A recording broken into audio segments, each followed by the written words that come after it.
Pemirsa, hidup harmonis dan damai di tanah Bali bukan hal mustahil. Hal itu berpeluang besar terwujud jika komitmen terbangun dan kerja keras menjadi budaya. Salah satu kerja keras yang dilakukan pemerintah Provinsi Bali di bawah kepemimpinan Wan Koster dan Cokorda Oke Arte Ardana Sukawati Coace adalah menata infrastruktur. Harapan hidup harmonis dan damai bahkan semakin terbuka jika Bali bisa menyelaraskan dan mengoptimalkan potensi. Dalam konteks ini, penjabaran Bali era baru bisa diharapkan sebagai rujukan kerja. Dengan visi daerah Nangun Satkertiluka Bali dengan 5 bidang prioritas pembangunan, harapan Bali bisa mandiri, bisa terwujud. 5 bidang itu meliputi bidang pangan, sandang dan papan, bidang pendidikan dan kesehatan, bidang jaminan sosial dan ketenagakerjaan, bidang adat, agama, tradisi, seni dan budaya, serta bidang pariwisata. Oleh karena itu, arah kebijakan, program dan kegiatan, serta alokasi anggaran difokuskan untuk mendanai 5 bidang prioritas tersebut. Untuk mendukung 5 bidang prioritas tersebut, Gubernur Bali Wayan Koster juga menggenjot pembangunan infrastruktur darat, laut, dan udara secara terintegrasi dan terkoneksi, antara lain meliputi Bandara Ngurah Rai, pembangunan bandara di Buleleng, rencana kereta api, shortcut Denpasar Singaraja, tol atau bypass Denpasar Gilimanuk, hingga pembangunan pelabuhan untuk krus di Cilukan Bawan. Selain itu, pihaknya juga mengkaji ulang pelabuhan Tanah Ampo di Karangasem, serta jalur-jalur untuk logistik. Shortcut Denpasar Singaraja tengah dikerjakan di titik 3, 4, 5, dan 6 dari total 10 titik. Diperkirakan akhir tahun ini, shortcut bisa rampung sehingga tahun depan titik 7, 8, 9, dan 10 bisa dikerjakan dan di penghujung tahun 2020 bisa selesai.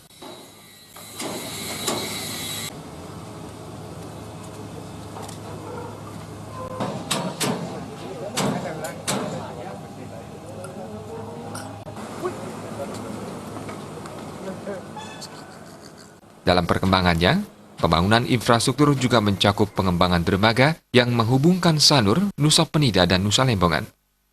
Dermaga ini ditarget sudah selesai di tahun 2021, sehingga wilayah segitiga tersebut bisa terhubung dengan baik serta mendukung sektor pariwisata.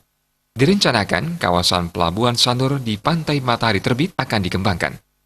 Pengembangan Pelabuhan Sanur diharapkan bisa meningkatkan angka kunjungan ke Nusa Penida dari sekarang 1 juta menjadi 3 juta per tahun.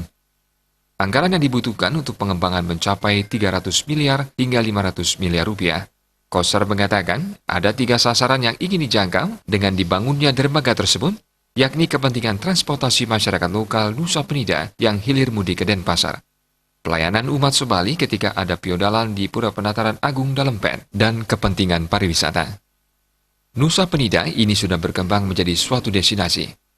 Banyak wisatawan tertarik datang ke Nusa Penida, sehingga pelayanan dermaga harus layak dan memadai sesuai dengan standar internasional.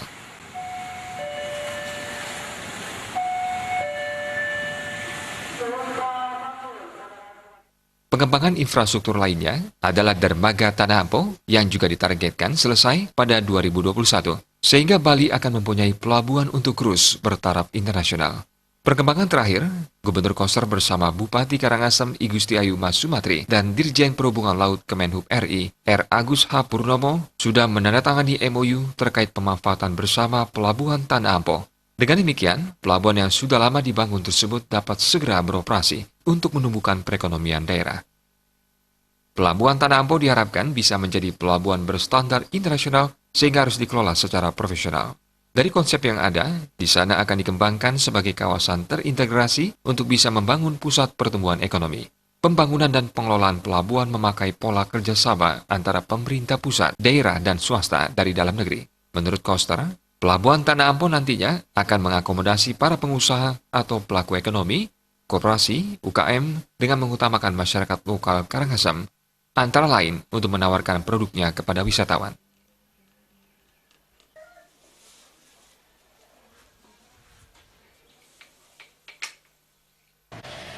Sementara jalur logistik Jembrana Karangasem akan diarahkan ke jalur utara dengan jalan lingkar Bali.